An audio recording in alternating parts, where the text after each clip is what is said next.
What's up, guys? Welcome back to the channel for another reaction video. So in this one I'm going to be checking out the truth about white slave trade, forgotten history. Okay guys, my first time going to be hearing about the slave trade.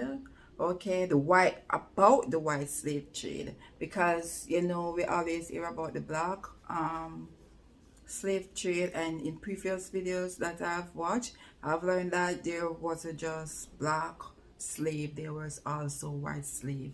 All right, yes, I can't wait to hear about the white slave trade, guys. Yes, so if you're new here, you know what to do: like, comment, subscribe. All right guys, yes, so let's check this video out.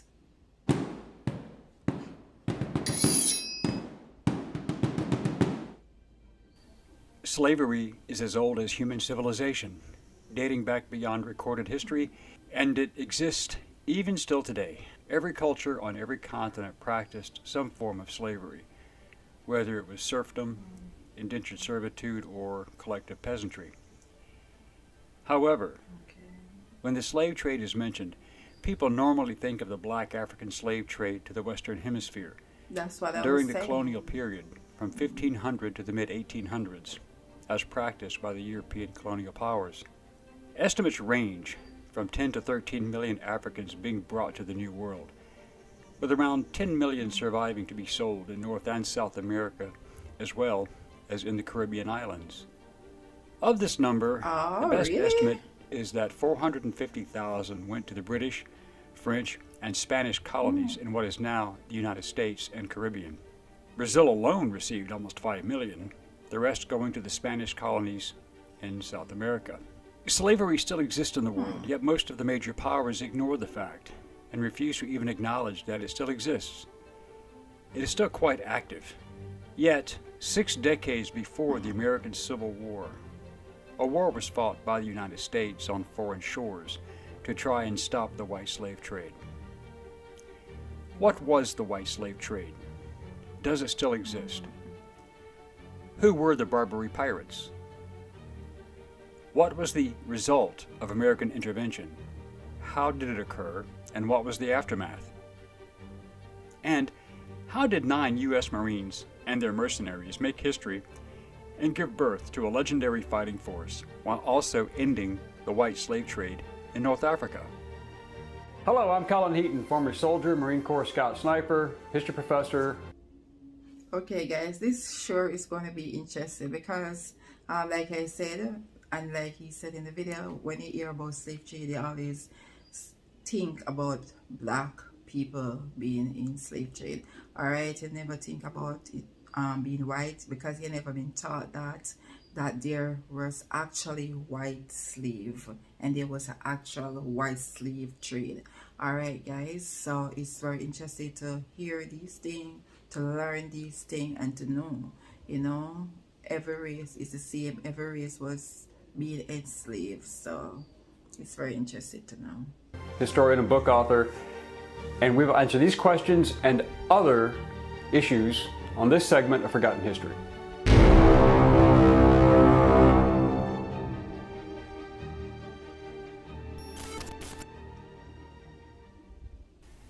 During the late 18th and early 19th centuries, the world was on fire, as France and Britain were engaged in the Napoleonic Wars, which was another series of conflicts just like the 7 Years' War, again involving every nation in Europe. The 7 Years' War was also known as the French and Indian War in the United States. Both these conflicts were fought on every continent and on every ocean and in every colony. Even during these protracted wars, the transatlantic slave trade continued. It was big business. While the European powers were destroying each other, Thomas Jefferson became the 3rd President of the United States from March 4, 1801 to March 4, 1809, and he had several major issues to contend with. The Louisiana Purchase of 1803 from France doubled the size of the United States. The Yazoo territorial disputes in western Georgia were hotly contested. The launching of the Lewis and Clark expedition in 1804 to explore the newly acquired country, and the contested issue of slavery. In 1806, Jefferson denounced the international slave trade as a violation of human rights and called upon Congress to criminalize it. Congress responded by approving the act prohibiting importation of slaves the following year. No longer could slaves be brought from Africa, although slavery was still legal in the United States. Then there were also the rising tensions between the United States and Great Britain, which dominated the final years of Jefferson's second term, as the Royal Navy had been seizing American merchant ships and impressing sailors. However, one situation which has gone largely unnoticed in history was Jefferson being the first president to send the military overseas into direct action: the war against the Barbary pirates. For decades prior to Jefferson's accession to office, the Barbary Coast pirates of North Africa had been capturing foreign merchant and warships, stealing their valuable cargoes, and enslaving crew members, while often demanding huge ransoms for their release. Many of these ships and crews were American. Before independence, American merchant ships were protected from the Barbary pirates by the naval and diplomatic influence of Great Britain, which had threatened the use of military force should their ships be molested. However, that American protection came to an end after the colonies won their independence. The Barbary pirates also attacked the coastal northern Mediterranean, launching attacks against France, Italy, and Sicily, kidnapping women as white slaves, primarily and whenever possible, notable wealthy persons and ships for ransom. In their feverish search for white women slaves, a few pirates even went as far as the coast of Iceland, raiding inland to kidnap women and bring them back to North Africa. North African slave markets thrived, as, under Islamic law, known as Sharia, although fellow Muslims could not be enslaved, non-Muslims. Oh, wow. Wow, this is very interesting to hear, because when you listen about the black slave trade and them going from one continent, one country to another, enslaving, capturing, it's the same thing with the white slave trade. The same thing they did to white women, capturing them, and enslaving them and holding them for ransom.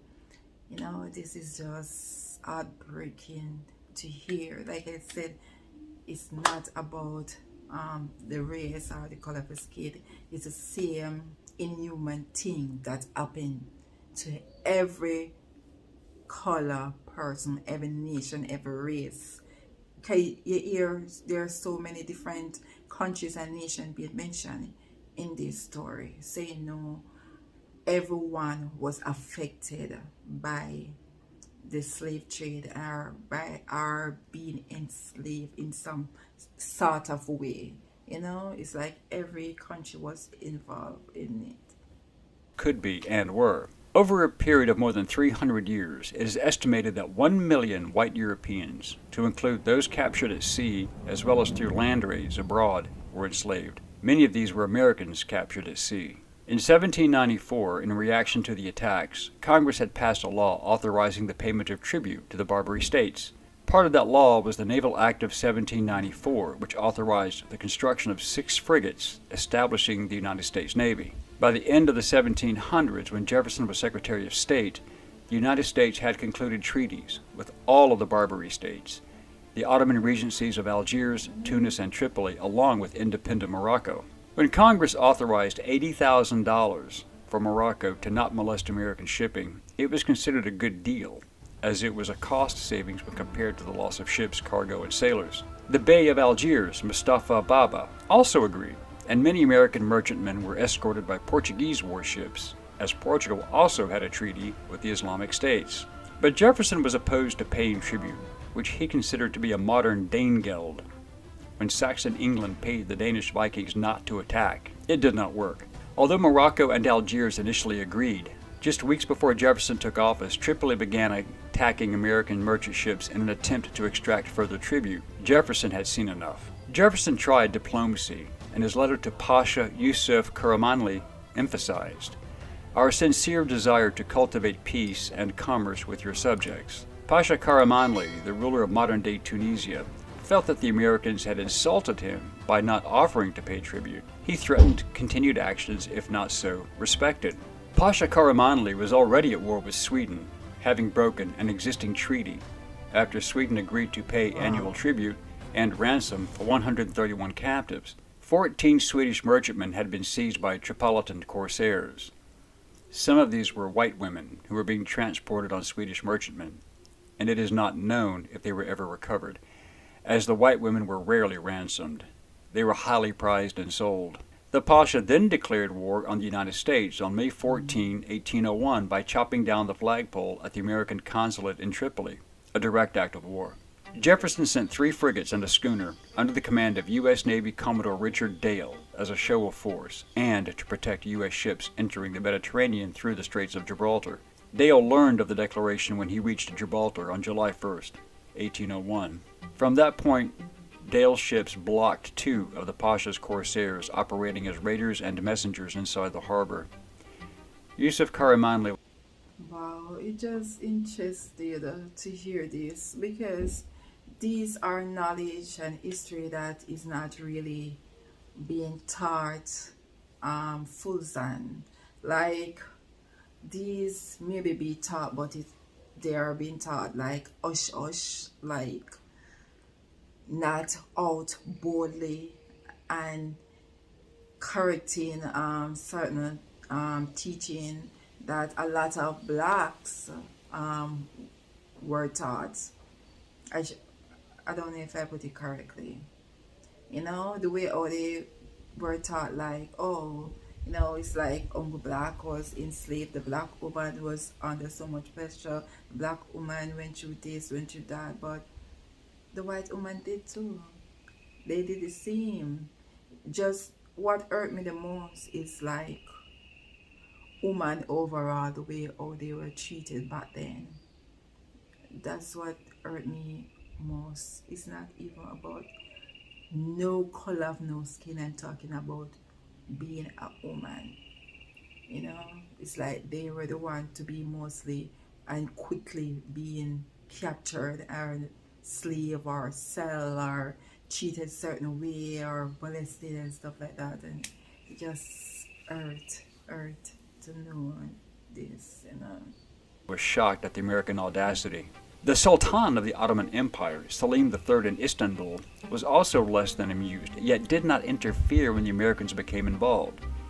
He had just concluded treaties with Russia and Austria and was trying to westernize his empire along Western lines. This included eliminating the white slave trade, and this position was not favored by many of his subordinate regional leaders, especially in North Africa, and they launched a revolt against him, and his cousin and successor, Mustafa IV, had him murdered in 1807. He was not about to give up such a lucrative business. The U.S. blockades halted Barbary trade and raids with Europe, but did not stop Tripoli's trade with the other Barbary states. It did, however, incite the other rulers, who considered siding with the Pasha, and they expelled their American diplomats. The United States was putting a major dent into their pirate enterprises, to include the white slave trade. The possibility of Tunis, Algiers, and Morocco joining forces as a result of losing this lucrative business became a serious concern during 1802, but in 1803, Captain Edward Preble was the new American naval commander, and he was aware of the white slave trade and piracy, and he began to deal with it. On September 12, 1803, the USS Constitution arrived off the Barbary coast to confront the Tripolitan pirates. In October 1803, the frigate USS Philadelphia ran aground and was attacked and seized, and the 307-man crew was held for ransom.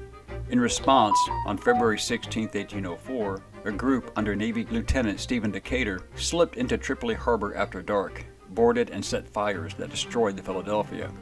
The Pasha, in response, demanded an outrageous sum in ransom for his American hostages, even threatening death if it was not paid.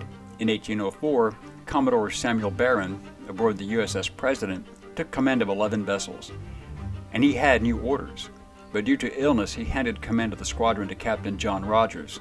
Jefferson had again seen enough and decided to take direct and immediate action. He sent the order.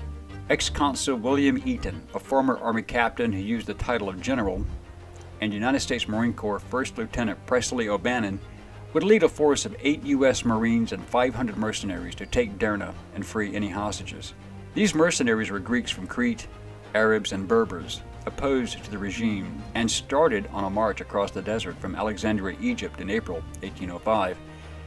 Their objective was to capture the Tripolitan city of Derna. The Muslim troops were under the command of Egyptian Sheikh El Tahib, the Ottoman Empire viceroy. William Eaton He was overbearing and not very friendly, kept himself aloof from his men, and was in overall command but leading only half the group. He had a tough job controlling the largely undisciplined mercenaries, and the infighting between the Christian Greeks and Muslims, few of whom were professional soldiers, became a problem. His promises of money and loot once they took Derna was looked upon skeptically. However, O'Bannon and his 8 Marines embedded with their mercenaries shared food, hardship, water, and earned their trust. O'Bannon decided to take the Muslims from Eton, exchanging them for his Greeks. The Marines built a strong fellowship by not denigrating the Islamic faith. They discussed their similarities and differences. O'Bannon also knew that many of these men had either been hostages themselves or had lost friends and family to the white slave trade. Eton reported in May 1805, quote, "Our only provisions are a handful of rice and 2 biscuits a day," end quote. From March 22nd to March 30th, several Arab mercenaries, under the command of Sheikh Hamid el-Tahib, staged mutinies. By April 8, when he crossed the border into Libya and Tripoli, Eton had quelled the Arab mutinies, but he could not stop the desertions. In late April, his army finally reached the port city of Bomba, some miles up the coast from Derna, where U.S. Navy warships USS Argus, Nautilus, and Hornet, with Commodore James Barron and Captain Isaac Hull, were waiting for him. Eton received fresh supplies and the money to pay his mercenaries. Argus gave an... Wow, so you see, this video actually shows you that slavery impacted everyone across this world,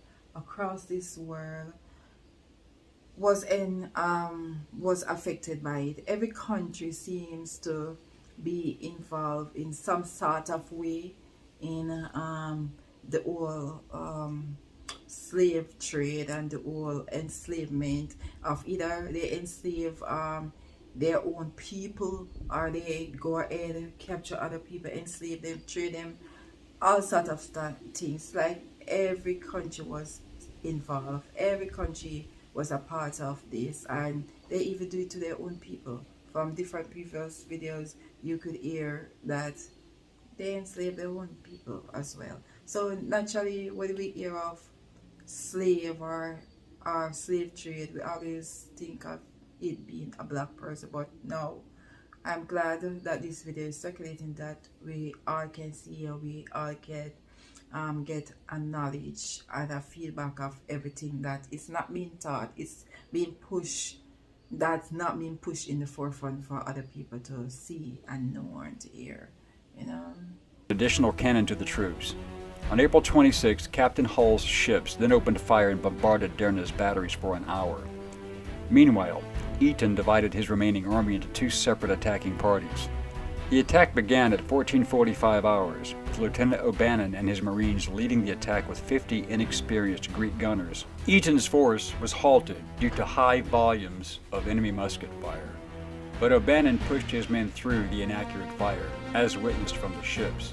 Carefully interchanging his men into various ranks to fire, advance, reload, and continue the process, O'Bannon's force took the fort cannons. Eton, wounded in the left wrist, would report later that O'Bannon, with his Marines and Greeks, had, quote, passed through a shower of musketry from the walls of houses, took possession of the battery, end quote. Eton's forces caught up and turned the defenders' own abandoned guns against them, pushing them out of the city and into a well-placed ambush set up by O'Bannon just outside the main gate. During the entire battle, O'Bannon lost 2 men killed and 3 wounded Marines, with 9 of his mercenaries killed. Eton's losses among the Muslims is unknown. O'Bannon raised the flag over the captured city at 1600 hours. They had just defeated a force 4 times their number, who were in a fortified defensive posture. And for the first time in American history, that a flag from the United States had been raised on foreign soil. Hostages were freed, and the Navy sank the pirate ships in harbor. Accurate naval fire from Argus and the other ships forced them back, and Derna remained in American hands.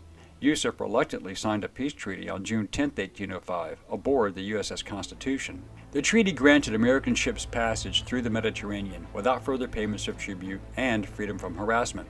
This also meant joining the other European nations in halting the very active and overt white slave trade. The war was over, and so was active white slavery from North Africa.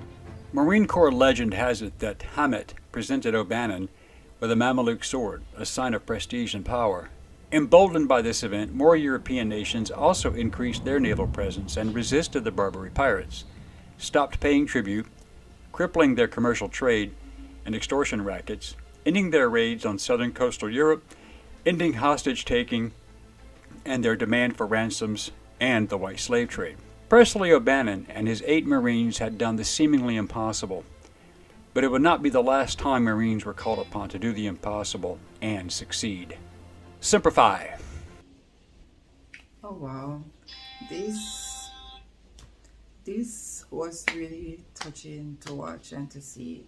I'm not gonna lie, guys, it's really touching to see and to know the knowledge of the whole white slave trade and to understand what really happened with the white slave trade as well.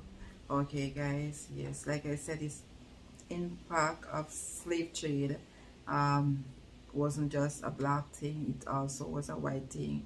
It's a whole nation or country or race, you know. Everyone was affected in some way, some country more, maybe more than others, but every country gets a little part of it.